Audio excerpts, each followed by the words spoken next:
As of June 15th, and with the draft just a week away, I have three top prospects that I want the Pistons to draft. In today's episode, we're going to talk about reasons why and why they should not draft each one of these prospects in today's episode of the Locked On Pistons podcast. You are Locked On Pistons, your daily Detroit Pistons podcast. Part of the Locked On Podcast Network. Your team every day.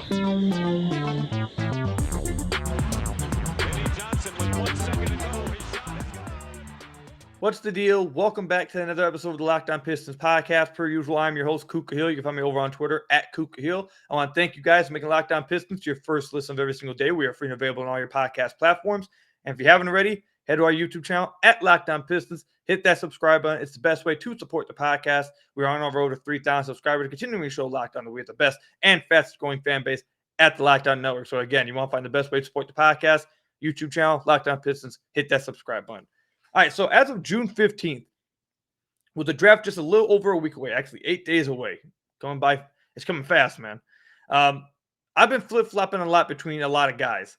But I think right now, with 8 days ago, mind you, it can change in this week. It can change. But as of right now, I have a top three prospect list that I think all one, realistically, will be there at 5. I don't think any of these guys will probably be taken before 5. And if they do, the draft's going to get hectic and pretty fun. And 2, I think have all legitimate reasons for why you should and should not draft them. But these are the top 3 guys that I have found or that I have become fans, actually maybe not even a fan of. Just the 3 top guys I think the Pistons should take at 5, because after that, I'm not too high on anyone else at 5. I think you'd rather trade back and draft anyone else outside this top 3. So we're going to go in order. I'll tell you reasons for, reasons against them. And you guys let me know in the comment section down below or over on Twitter if you listen to this in the podcast, what you guys think. All right, so my number one guy, he has not changed. Though I've stopped talking about him a little bit because it seems like the Pistons are not, it didn't seem like the Pistons were very interested in him because everyone else was being talked about, not this guy. However, there was a new little report I saw today, and it gave me a little hope. But anyways, my number one guy is Shaedon Sharpe.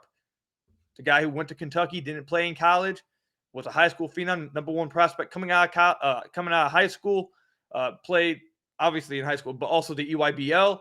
He's a guy who is oozing with potential, but he's a high risk and high reward type of player. In a few years, he could realistically be the best player from this draft.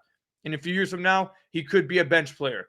Like I see the high risk and high reward with this guy, and the risk with him that a lot of people are scared about is the fact he did not play in college. But before I even talk about why I like him, I really just want poo-poo that. I kind of want to just eliminate that line of thinking from being a legit thought. So there have been, Shaedon Sharpe would not be the first player ever drafted out of high school. He wouldn't be the 2nd, 3rd, 4th, 5th, 6th, 7th, or 8th, 9th, or 10th. There have been many players drafted out of high school in the NBA draft. It hasn't happened since 2005 because of the CBA. But before then, there were plenty of players drafted out of high school. And we've seen multiple players, Anthony Simons is one that I've heard brought up, that didn't go to college but went to a prep school or something, or did something else besides go to college and played at that level. So there's been plenty of players who have not went to college, and there's been plenty of players who have been drafted out of high school. There's been 41 players drafted out of high school in the NBA draft. 41. And we're going to run down some of the names that have been drafted out of high school. Have they all been Hall of Famers? No. Have they all been superstars? No. Have they all been busts? No. Let's go ahead and name all these names. Daryl Dawkins. I know you guys have heard of him. Bill Wallaby. I don't know if you guys have heard of him. I haven't. Kevin Garnett. You guys have heard of him. Kobe. Jermaine O'Neal. Tracy McGrady. Al Harrington. Rashard Lewis. You guys have heard of all of those guys, and that's 1, 2, 3, 4, 5, 6, 7 straight picks out of high school that hit. Then you got Corlon Young, who was a late 2nd round pick. I'm not really going to hold that against him. Jonathan Bender, wasn't great. Leon Smith was decent. Darius Miles, decent career. Deshaun Stevenson, decent career. Kwame Brown, number 1 overall pick. Even though he was a bust at that number 1 overall pick, he still had a 10+ year career in the NBA. So I wouldn't say he was a terrible career. Tyson Chandler, really good pick. Eddie Curry, not so much. Jagna Diop, he played in the NBA for a decent amount of time. Amari Stoudemire, LeBron James, Travis Outlaw had a nice career. Kendrick Perkins had a nice career. Dwight Howard, Sean Livingston, nice career. Robert Swift, Sebastian Telfair had a long career. Al Jefferson, long career. Josh Smith, long career. J.R. Smith, long career. Darrell Wright, long career. Martell Webster, decent career. Andrew Bynum, peak, was a monster. Gerald Green, decent career. C.J. Miles, decent career. Monte Ellis, decent career. Lou Williams. You guys all know he has had a decent career. Andre Blatch, decent career. And Amir Johnson, who was the last high school prospect drafted, decent career. So you tell me, out those 41 names, how many of them were just flat out busts? There was a few flat out busts, but the majority of these guys drafted out of high school, if you get drafted out of high school and guys feel like you're worth it, coming straight out of high school, you are usually at least having a decent career. You are at least having an 8 to 10 year career where you are a role player at least. So I really push back against this idea that if you're coming out of high school or if you're being drafted out of high school, you're just, oh God, you're just going to be awful, dude. We have nothing. We have no idea what you're going to be. We've never done this before. That's just unequivocally false, dude. It doesn't make any sense. So I push back against that incredibly. The numbers don't support that. It's just as much of a crapshoot as players coming out of college. And a lot of these, I would say damn near 70% of these people I just named, maybe even more, had decent careers in the NBA. I'd say there was only like 10% of these players I just named that were flat out just bust and didn't have an NBA career. Like maybe even lower too. So I really don't like that argument if that's all your argument is. Now, for Shaedon Sharpe, the player, he's a 6'5", 6'6" type of player with a 7-foot wingspan and a rumored 49-inch vertical. He has measurables that are absolutely insane. He was the number one prospect coming out of high school.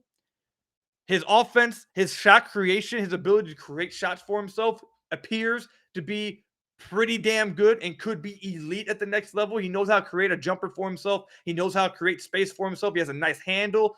He's long.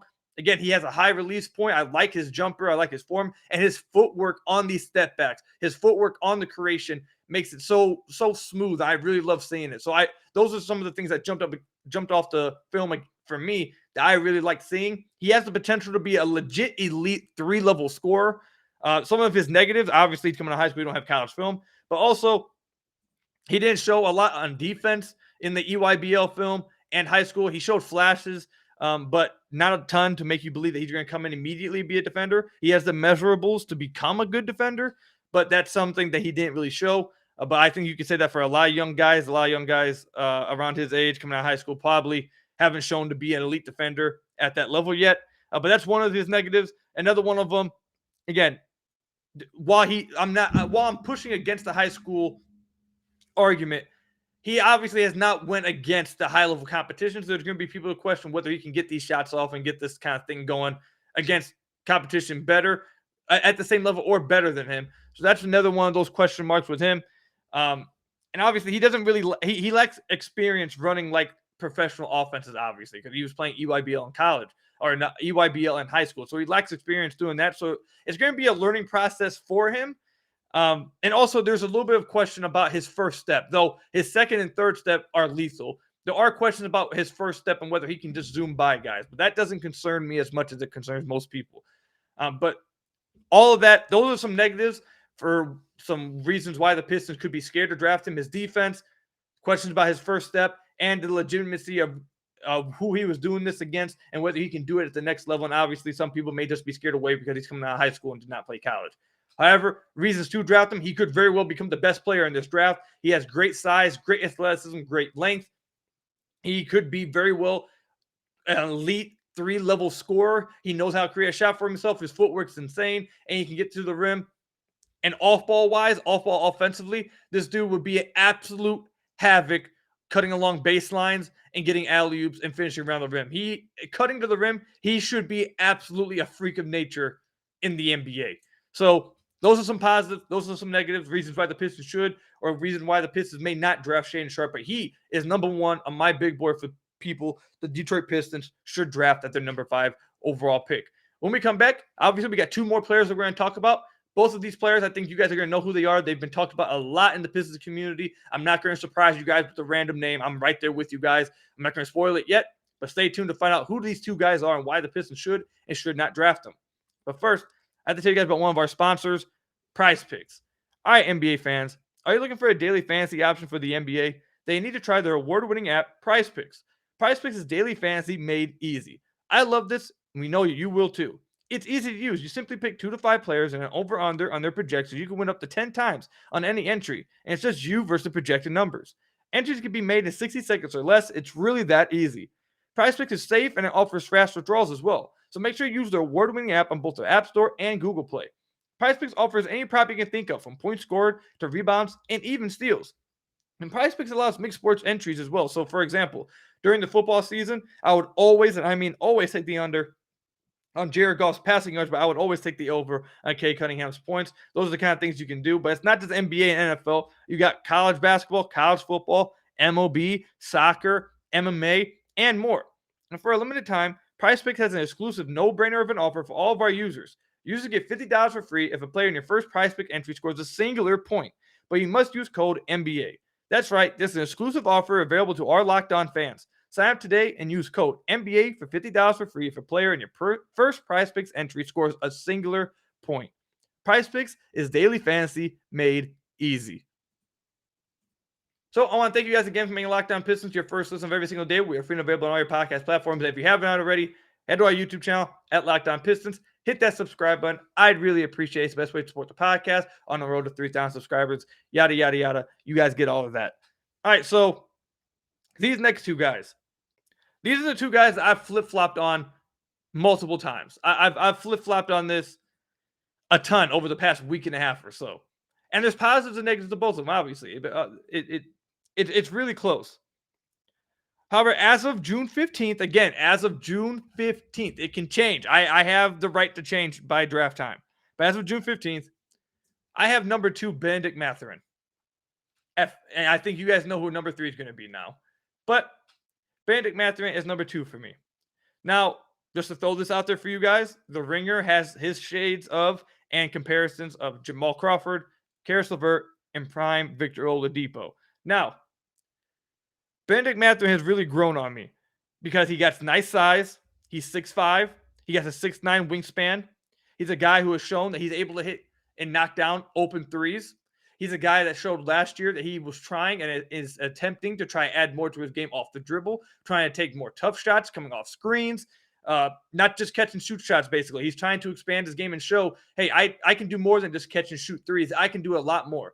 And he's incredibly explosive around the rim. So that kind of makeup and that kind of build, if you told me that kind of archetype, that's the kind of guy you probably would bet on possibly having a higher ceiling than people think he has. Like, I can seriously see a ceiling where he turns into a legitimate 3-level scorer, explosive around the rim, and becomes a really damn good scorer in the NBA. I also could see a future where he becomes simply a 3-and-D type of player who's able to hit, catch, and shoot threes. The other stuff never really comes along. He plays nice defense, and he's able to finish in transition because of how lethal he is or how explosive he is around the rim. And that could be a nice, decent player, a 5th starter on a really good team. So I think Bennedict Mathurin is also somewhat – we had Bryce Simon basically on the podcast. I think it was 2 weeks ago, 3 weeks ago. And he said this. I don't want to say this and not give him props. That's why I stopped mid-sentence. A few weeks ago, we had him on the podcast, and he's one of the biggest Bennedict Mathurin guys out there. And he said this, and after reading more about him and watching more of him, I completely agree with this. Bennedict Mathurin probably is a safe pick, but out of all these guys that we're talking about on the podcast today, and really some of the other guys that have been talked about that could be there at 5, Bennedict Mathurin is the one dude that I can say, like, with certainty as of June 15th, that I believe he's a safe pick that also has a pretty decent ceiling. Like, yeah, he's a safe pick, but he also had a chance to become a pretty damn good player. He has a pretty decent ceiling. Most of these guys are straight up just like safe picks, and you can see, okay, yeah, their ceiling's probably capped. And that kind of scares people away. And the player we're going to talk about in the last segment, it scares me away from him a little bit too. Because I don't really want at the number 5 pick to draft a guy who has no ceiling and it's just like a decent pick. Like, we can go get decent players. We just on the last podcast where Hal, host of the Busted Headed podcast, he said this too. We can go get decent role players. We can get role players in free agency. What you can't get in free agency are stars, potential stars. You can't get all-stars, high-level, borderline all-stars in free agency. You can get role players, key contributors in free agency. But at number 5, I feel like the Pistons need to be aiming higher than that because they're going to be able to get, they don't have problems getting those type of players in free agency. They have a problem getting other dudes. And I believe Bennedict Mathurin is the one dude who's safe, will give you that at least, but also has a chance to become a pretty good player. Has a chance to be a legitimate 3-level scorer, dominant scorer. But it's going to be interesting to see. Now, again, there's some negatives and there's some positives. Now, positives is that he's trying to add more stuff to his game. He showed that he was trying to add more stuff to his game. He's able to hit catch and shoot threes. He's able to spread the floor, space the floor. And another one of those positives that kind of isn't really, I mean, it is about him, but it also has to do with how I want the Pistons to build their roster, is that he gives them size, legitimate size, strength, and length at the 2 spot. Remember a few episodes ago, I told you guys that I believe that one of the biggest things for me with the Pistons building this team is that I do with Cade Cunningham at point guard, he gives you the luxury of not having size across all the positions on the floor at all times. You should take advantage of that luxury, not then go get undersized off guard. So now you just basically wasted the fact that you now have the luxury of being able to have size across all positions. You won't be targeted in the playoffs. You don't have mismatches. You may have some guys may not be as good defensively, but they aren't going to be just tiny and just easily taken advantage of. Cade gives you that luxury. So I really want to make sure they have some size at the 2 spot, or off guard, I guess you could call it, next to Cade, that can give them that switchability and length and strength across all positions. And Bennedict Mathurin will give them that. Again, he's 6'5", 6'6". He has a 6'9" wingspan. He's a very strong player. If you look at him, he's built really well. So I think he would contribute to that and would fit right into what I was asking for there. Again, he can space the floor. The Pistons desperately need that. And again, yeah, he's trying to add more stuff to his game. And I think the Pistons have the capability of giving him that chance to try to add to his game. Now, some of his negatives. Some people aren't believers of him having a high ceiling. Some people believe that he, is more of a safe pick and don't believe he has that high of a ceiling. So I guess it depends where you fall there. Defensively, he has another one of those guys who has the build, has the length, has the size, has the measurements to be a really good defender, but was very inconsistent in college. Off ball, he needs to be more attentive. On ball, he needs to force his size on the guys more, force his strength on the guys more. So that's going to be something that he needs to improve on. But to be honest, this is just something I'm going to let you guys know this right now. If a guy is exceptional defensively in college, then that's something that I will pick up on. That will be used as a major positive. But if a guy is inconsistent in college and he gives you inconsistent focus, whatever, but he has the measurements and stuff, I'm not going to lie. For me, it's not going to be that huge of a negative. Because I believe a lot of young guys are like that. And when you get to the NBA, if you have a good defensive coach and a guy who is able to coach out bad habits and try to teach them right ways to play, and you have the right environment and the right culture to build that kind of thing, I think most guys will be trained. You can train them into being a good defender, especially if the measurements for it. And I think Dwayne Casey, I know you guys know I'm not the biggest Dwayne Casey fan, but I think that 100% is something that Dwayne Casey can get out of a guy. So that kind of thing doesn't concern me too much, but that is definitely a negative. He was inconsistent defensively and definitely didn't use his strength to really overpower guys as much as he should on that defensive end. He's not really a lead ball handler. He's not going to be able to do those kind of things as of right now. He's going to, again, he talked about how he was trying to do more of that last season. He thinks he can do more of that in the NBA, but you shouldn't expect him to be out there having a high usage rate. You shouldn't expect him out there consistently creating his own shot while he's trying to add it. That's not the main way you should be asking him to score, because he struggles with that right now. He tries a lot of things, and some people will love that. Me personally, I like the risk guy, but there's also you have to be able to calm that down and rein it in. He's a guy that takes a lot of risk. He's a willing passer. He'll make passes, but he's also a guy who will try passes that he probably shouldn't try. He will turn the ball over a lot if you give him the ball a lot, because he will try things that maybe he shouldn't make, or maybe he shouldn't try. Now, sometimes you'll get that home run hit where it's like, oh my God, you see that pass he just made, see that play he just made? But a lot of times you will be saying, man, he's pretty careless with the ball. He needs to rein it in. So that's something that also another thing you have to try to coach out. You don't want to take away the aggressiveness, but you have to try to find a way to rein that in a little bit and coach into him better decision making. That's something he has to that's something that he has to get better at. And as of right now, as well, last negative that I can see about him that while he's explosive around the rim, he wasn't the greatest finisher through contact either. Again, that's something I think can get better as he gets stronger and learns angles in the NBA. But those are some negatives with him right there. Those are some things he'll have to work on. So Bennedict Mathurin, I have him number 2. Definitely a safe. I think he's a safe pick. I think he also has a high ceiling. I like his fit with the Pistons. I think he gives him that size across all positions defensively.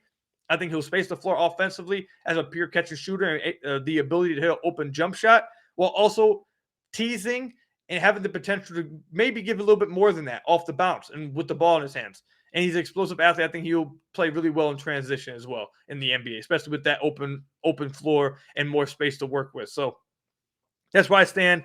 He's number 2 on my board right now as guys that I think the Pistons should go after at that number 5 pick. Last guy, I think you guys all know where he is. This guy is just, he fluctuates depending on who the Pistons fan you talk to, from like the number 1 guy they want him to get to please just don't get this guy. I really don't want him. I think you guys know where we're going. We'll talk about it. I'm not going to spoil it yet. You guys will hear who it is when we come back from the ad break. But first, I have to tell you guys about one of our sponsors, BetOnline.net. BetOnline.net is your number 1 source for all your sports betting stats and sports info. Find all of the latest sports developments, news, and odds, including this year's NBA championship matchup, the NHL conference finals, Major League Baseball, and of course, all the latest fighting news from MMA and UFC to boxing. BetOnline is your continued source for all your sports wagering information, including live betting, esports, and more.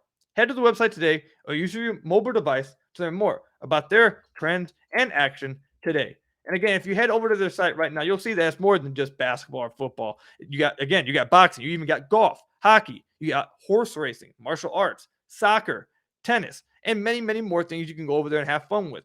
And man, listen, I told y'all that the Golden State Warriors are going to win. Now they're heading back for a game 6. The money line right now in Boston for Golden State to win is plus 145. I'm smashing plus 145. I think Golden State wins their championship, their 4th championship of this dynasty. Game 6 on Thursday in Boston. Go over there to BetOnline.net, smash that money line plus 145 for the Golden State Warriors. That's the kind of thing you can do over at BetOnline.net. Make sure you head over to the website today or use your mobile device to learn more about their trends and action today. BetOnline, where their game starts.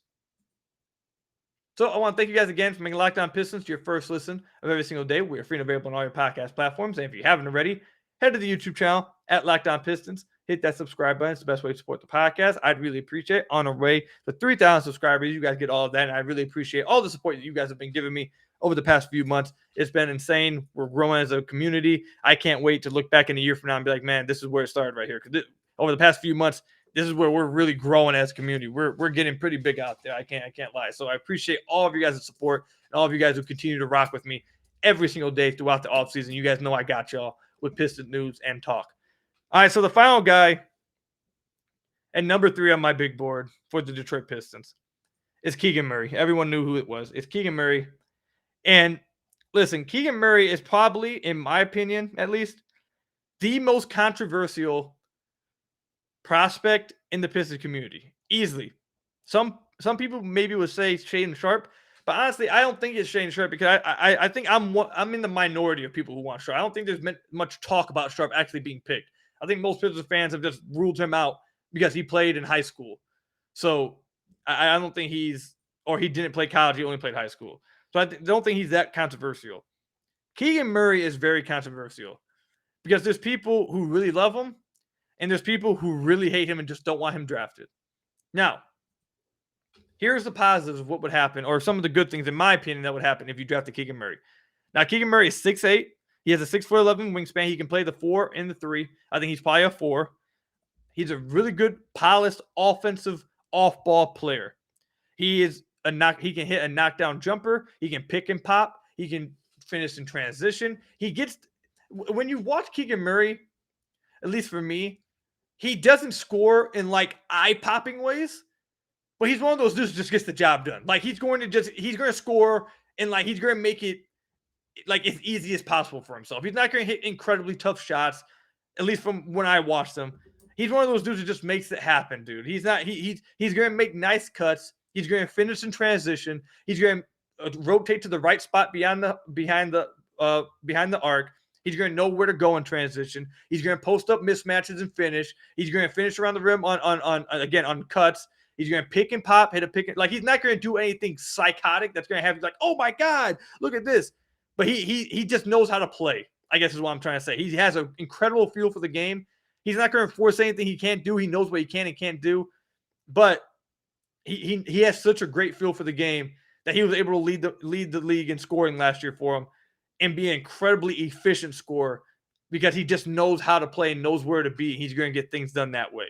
So in that area, he definitely sounds like a Troy Weaver guy. Again, he's a really polished offensive off-ball player. I really think that he would be a perfect fit with Cade Cunningham. Like, as of next year, if you're looking for like the best fit next to Cade next season, I think he would be an absolutely perfect fit. He'd space the floor. He can pick and pop at the big spot. He can play. And I think he's one of those guys who, like I said earlier, one of those dudes you watched him in college play defense, and he was a really nice defender in college. So he should translate that to the NBA. The way I'm talking about him, you'd think that he should be a slam dunk for the number 5. He's a really smart player, credible feel for the game, can play defense, and able to hit outside shots, incredibly polished off-ball offensively. However, there's some things that keep people away. Oh, wait, there's one more thing, one more positive, at least for me. If you draft Keegan Murray, if the Detroit Pistons draft Keegan Murray, that almost 100% means, in my opinion, that Jeremy Grant's traded. He's probably traded for another draft pick that night. If you draft Keegan Murray, there's no way that you have room for Keegan Murray and Jeremy Grant. If you do, I can't tell you guys how furious and how like confused and just befuddled I would be if they traded or if they drafted Keegan Murray and did not trade Jeremy Grant for the season. I think if they draft Keegan Murray, Jeremy Grant's 100% traded, whether it's for a draft pick on draft night or potentially an assigned trade for DeAndre Ayton. So that's one of the positives. You're going to be getting another draft pick, which you could use possibly. Maybe you get 7. I don't think that's possible. But if you get 7, maybe you get Shaedon Sharpe at 7. Maybe he falls there, you can get him. Or maybe you can get Bennedict Mathurin at 7. You can get one of those guys. So that's the kind of thing I think can happen 100%. If you draft Keegan Murray, you likely have a chance to get one of these other guys that we talked about because you're probably trading Jeremy Grant for a later pick in the lottery, maybe 7, maybe 12 to OKC, maybe 13 to Charlotte. And hopefully one of these guys are available at that point. So that's one of the positives that will come with drafting Keegan Murray. Now, the negatives and the reason why you shouldn't draft Keegan Murray and the reasons why people are worried about it is a few reasons. He's one of those guys who I think is very clearly probably the safest pick in the draft. But his ceiling is seriously questioned. If you talk to Ant Wright, who we had on the podcast a few weeks ago, he doesn't believe that Keegan Murray just has this trash ceiling. Now, I believe he said out his own mouth that he doesn't know if he'll ever be an all-star. But he also doesn't believe that he's destined to be like a role player. He thinks he can be a high-level starter. Some people think that his ceiling is really capped. He basically is who he is. He's not going to get much better. And that also has to do with the fact that he's going to be 22 years old at the time of the draft. And when the season starts. So he's already going to be older than the likes of Cade, Killian, Isaiah Stewart. Like, the Pistons are going to have multiple prospects that are like 2 years younger than him, still trying to learn. So people think that he has a cap ceiling. I'm one of those people. I'm not going to lie to you. I think he has a cap ceiling. The thing is, what he showed me, basically when I watched him, and I've said this joke many times in the podcast. He's a guy who I think he can be a starter in this league for a long time. I think he'll be a starter in the NBA for a long time. But I really don't think that he's going to be much more than that. And again, the way I watched him, he's one of those guys who just, and there's incredible value for this guy. Like, I think when you draft Keegan Murray, if the Pistons draft Keegan Murray and we start watching him play, he's probably going to become one of those guys that just are really liked and people just accept who he is. And I think that will be good for him. I think he's going to be a good NBA player. But again, he's just one of those dudes. He doesn't do anything flashy. And I'm not saying you need flash. But what I'm saying is he's not really someone who's going to be going out there doing things himself. Like, he just knows how to play. He's going to make the timely cuts. He's going to space the floor. He's going to pick and pop. He's going to know when to pop and when to roll at the right time. You don't need to teach him how to play defense. You don't need to teach him how to play offensively. You don't need to teach him to talk on defense. You don't need to teach him to, like, rotate offensively or know where to be at the right times. Like, those are the kind of things that he already has down pat. And I feel like that's how he's going to score in the NBA. And he could legitimately score like 13 to 15 points a game just off being able to do that. Like, being a smart NBA player and being able to hit open shots and knowing how to run the break and where to go, etc. That right there can easily get you 13 to 15 points in a long time in the NBA because not a lot of players are able to do that. Not a lot of players are as smart as that. So I think he can do that. But for me, I'm of the belief right now, and I could be very well wrong. Like, I'd be happy to be wrong. I'm not saying I'm some god or something, but I think as of right now, that's basically why I believe he's going to be in the NBA. I don't think he's ever going to be out there creating shots for himself. I don't think he's ever going to be out there just posting up guys like people saw him do in college. I don't think he's ever going to be out there, taking dribble pull-ups or, drive. He may actually incorporate this. Let me not say that. He may actually incorporate like pump fake and drives, kind of like Trey Lyles did, but not anything dramatic off the dribble. I just think he's going to be a very safe pick with a very limited ceiling. If that's okay with you at 5, that's fine. But like we said earlier in the podcast, and like Hal said in the last podcast, you can get those guys in free agency. That's my biggest problem here. And that's a hill that I just won't get talked off of. The Pistons can get those type of players in free agency. You can get nice role players in free agency. What the Pistons cannot get in free agency, and they've shown that through their whole history, they cannot get stars. They cannot get superstars. They cannot get all-stars in free agency. It's not going to happen. So at 5, after tanking, if you have a chance to get a guy that you believe can be an all-star, you take that swing, in my opinion here. This is the best spot to do it. This is the only year I feel like you can do that right now. If there's a guy with a higher ceiling and you think you can make an all-star, a potential star, you have to get him. Because the Pistons, they'll be able to get the I don't want to sound disrespectful because it's not trying to be disrespectful. These guys are good. But you can get a Keegan Murray in free agency, I believe. You can get that. What you can't get is a potential elite 3-level scorer that I think Shaedon Sharpe will become in the NBA. A potential star that I think Shaedon Sharpe can become in the NBA. Or again, a Bennedict Mathurin who fits right next to Cade and can also be a 3-level scorer in the NBA who's explosive around the rim and has the potential to be not only a 3-level scorer, but a potential really good player on the defensive end. I don't think you can get those guys in free agency if you're Detroit. You can get Keegan Murray in free agency. So that's why I have Keegan Murray at 3. Is he the safest pick? Probably. Do I think he may actually be better than these guys in his rookie season? Probably. But I'm not really worried about what they are in their rookie season. I'm worried about what they potentially will be in 2-3 years from now. And I'm completely convinced that Mathurin and Sharpe have the chance to be much better than him 2 to 3 years from now. And Sharpe, I completely believe, I'm in the camp that believe that he has the potential to be a legit star in the NBA in a few years. So that's why I have Keegan Murray at 3. I've shifted back from the idea that I would just be absolutely mad if they drafted Keegan Murray. I'm okay with it. I'd be cool with it because it likely means, again, like I said, Jeremy Grant's trade for another lottery pick, and they could potentially get Mathurin or Sharpe or some of these other guys that are popping up, Dyson Daniels, etc., later in the lottery, or they could use them in a sign trade with DeAndre Ayton. I don't think it would be the end of the world. Just me, I would rather take a swing. I think this is the position where you have to take a swing. And I think there's 2 players ahead of Murray that will be there that are worth the swing. I heard this is the last thing I'll say, and then we wrap up the podcast. I'm starting to ramble a little bit. I'm sorry. But I've had a few of you guys reach out to me on Twitter. Some of you guys have DM'd me. I've seen some of these comments on YouTube as well, so I want to address this. Some people have said to me, Koo, I get that you want to take a swing, but you shouldn't just take a swing just to take a swing because you'll miss.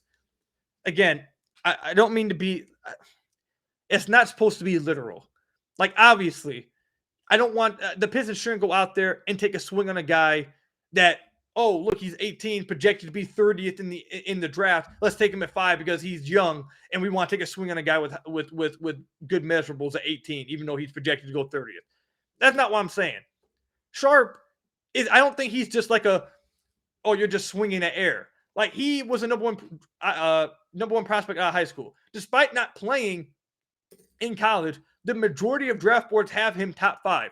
The majority of draft boards have him top 6, top 7. Like, he's projected to go up there. And the majority of people you talk to in that do draft work, that's their field, still believe that he can be a star in the NBA. He may not be, but a lot of them still believe that he has the potential to be a star in the NBA. So this is not just like a swing you're making at air and just taking complete guess. I don't agree with that. I just wanted to address that. Yes, it's a swing, and you may miss. But for me, you may miss with all these other guys too. Sharpe just has the higher ceiling. He has the bigger chance of missing, but he also has the bigger chance of really hitting like that.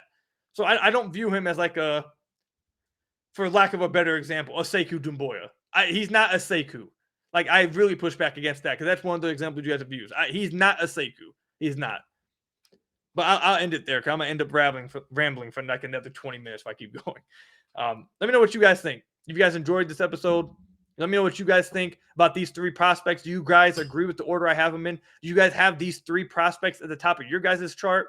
Who else do you guys have? If you guys do not have these 3, who else do you have? Let me know all that in the comment section down below or over on Twitter at Kuka Hill. I want to thank you guys for making Locked On Pistons your first listen of every single day. We are free and available on all your podcast platforms.